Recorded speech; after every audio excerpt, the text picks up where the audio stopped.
बिल्कुल। मरकजी हुकूमत के बारे में एक शेर कहा था, थोड़ा मैं तरमीम करके कहना चाहूँगा कि तुम्हारे वादे अपने खंजर से आप ही खुदकुशी करेंगे, जो शाख नाजुक पे आशियाना बनेगा वो नापायदार होगा। वज़ीर आज़म ने कहा था कि हम ना खाएंगे ना खाने देंगे। तो मैं हुकूमत से आपके ज़रिए से इस बात का मुतालबा करना चाहूँगा कि क्या वो एक ऐसा कानून बनाएंगे या मौजूदा जो प्रिवेंशन ऑफ मनी लॉन्ड्रिंग कानून है उसको तरमीम करके इस बात को उस कानून में शामिल करेंगे कि अगर किसी हिंदुस्तानी के बैरून मुल्क में, फॉरेन मुल्क में अकाउंट्स होंगे तो वो उसका अपने इनकम टैक्स में दिखाएंगे और कंपनीज का नाम दिखाएंगे, और अगर नहीं दिखाते हैं तो उसको प्रोसीड्स ऑफ क्राइम करार देंगे, उनके प्रॉपर्टीज को, असासे-जात को जब्त किया जाएगा, कॉन्फिस्केट किया जाएगा। क्या आप इस तरह का कानून बनाएंगे? दूसरी बात मैं आपसे जरिए से पूछना चाहूँगा मैडम स्पीकर, वो ये है कि हमारे मुल्क में सरमायादार जो है हमारे सियासी निज़ाम पर कब्जा कर चुके हैं, वो हमको यरगमाल बना चुके हैं, ख़ास तौर से दो बड़ी कौमी जमातों को। उसका यहाँ पर जो बहस हुई, कोई इस बात का शायद ही कम लोगों ने मुतालबा किया कि पार्टिसिपेटरी नोट्स पर, मैं कह रहा हूँ कि उस पर बैन लगाइए। सबसे बड़ा खतरा इस मुल्क की सालिमियत को इन पार्टिसिपेटरी नोट्स से है, और मॉरिशस से पैसा यहां पर आता है, कोई ये नहीं पूछता कि भैया वो किसका पैसा है, कौन इसका पैसा है, इसका नाम क्या है, और यहां पर आकर पार्क कर दिया जाता है। आज हम जानते हैं कि इराक में एक बगदादी बैठा हुआ है जिसने $80 मिलियन का पैसा कमाया है। अगर वो कंपनी बनाएगा मॉरिशस में और पैसा स्टॉक एक्सचेंज में डालेगा, हमारा स्टॉक एक्सचेंज को भी खराब तबाह कर सकते हैं, मुल्क में दहशतगर्दी का भी पैसा आएगा। तो फिर क्या आप पर जिम्मेदारी आयद नहीं होती कि आप मुल्क की सालिमियत को और मुल्क को जो खतरा है दहशतगर्दों से, उनको बचाने के लिए मुतालबा करता हूं कि पार्टिसिपेटरी नोट्स पर बैन लगाइए, और जो कंपनीज और ट्रस्ट इन्वेस्ट करते हैं उनका नाम मालूम करवाइए। तीसरी बात मैं पूछना चाहूंगा कि HSBC से जो नाम आए हैं वो फ्रांस के एक फ्रांसीसी नेशनल ने हमको दी है। यहां पर मरकजी हुकूमत ये कहती है मैडम कि डबल टैक्सेशन अवॉइडेंस एग्रीमेंट है, एक फ्रांसीसी नेशनल ने, हमारा एग्रीमेंट फ्रांस हो सकता है मगर वहां से आए अकाउंट स्विट्जरलैंड के हैं, स्विट्जरलैंड की हुकूमत ने या बैंक ने हमको नहीं दिया, तो आपको नाम का इंकशाफ करने कौन रोक रहा है?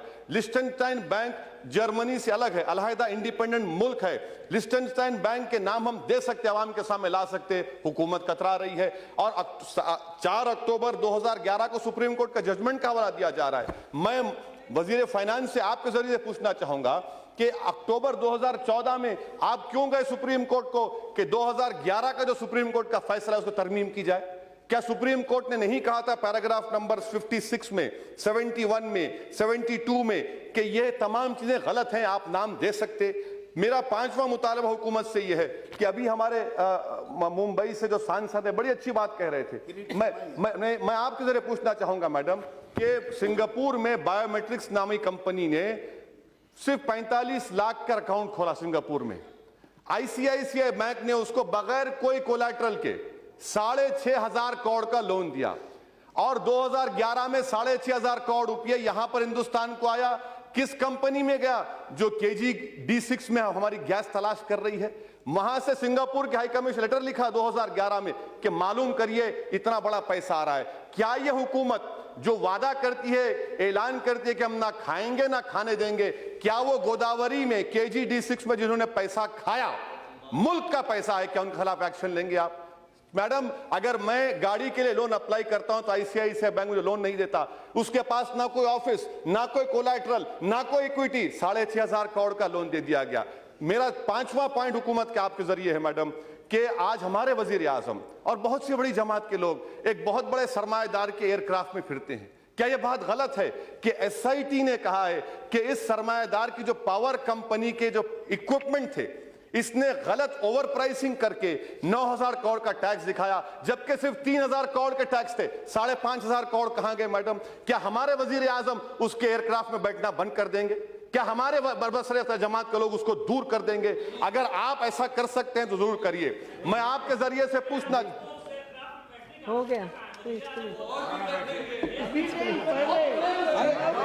वज़ीर आज़म पढ़ने के रास्तों पर। मैडम देखिए मेरी बात, निशिकांत दुबे, निशिकांत दुबे साहब, मैं अदब से कह रहा हूं मैडम, उनके जरिए से, मैं फकीर आदमी हूं, मैं खलंदर हूं, मैं रोड पे चलने वाला हूं, आप हवाई जहाज मुड़ने वाले हैं, भाई उड़िए। हम कहाँ हैं मैडम? मैं अपनी बात को खत्म कर रहा हूं मैडम। ये दो अहम मिसालें आपके सामने दे रहा हूं, KG-D6 का और ये पावर कंपनी का। ये आपके लिए चैलेंज है। अक़वाम मुत्तहिदा के यूनाइटेड नेशन का जो कन्वेंशन है, आर्टिकल 14, 23, 40, 46, 52, क्या आप इसको शामिल करेंगे? ये आप मुल्क को गलत बावर करा रहे हैं। आखिरी बात मैडम, हमारे हिमाचल प्रदेश के रुकने पार्लियामान ने कल कहा था करप्शन के बारे में। मैं उनसे पूछना चाह रहा हूं, भैया IPL का क्या है? IPL क्या है? ये IPL क्या ये ब्लैक मनी का हिस्सा नहीं है? IPL को क्यों नहीं बर्खास्त करते? सुप्रीम कोर्ट में मुडगल रिपोर्ट आई, मरकजी हुकूमत ने क्या जवाब दिया? कुछ जवाब नहीं दिया। मैडम, मैं अपनी बात को मुकम्मल करने से पहले हुकूमत से बात बता रहा हूं कि हिंदुस्तान की 100 करोड़ की आवाम आपसे पूछ रही है कि मेरे 15 लाख कहां हैं? वो गरीब जो भूखा प्यासा रहकर, वो खातून जो भूखा रहकर वोट डाली, वो जो नौजवान जो हमारे मुल्क का 60% की आबादी का हिस्सा है, वो आपको याद, मैं खत्म कर रहा हूं मैडम, वो आपको याद दिला रहे हैं कि मेरे 15 लाख आएंगे नहीं आएंगे। तो अब की बार 15 लाख का नारा आवाम का होगा और आपको अभी नहीं 2019 तक तो आप जिएंगे, मगर ये ऐसा जवाब मिलेगा। मुझे ये फर्क समझ में नहीं आ रहा कि यहां से वहां पर एक ही जबान बोली जा रही है सरमाएदारों की। शुक्रिया। प्रेमचंद्रन जी, ओनली 2 minutes।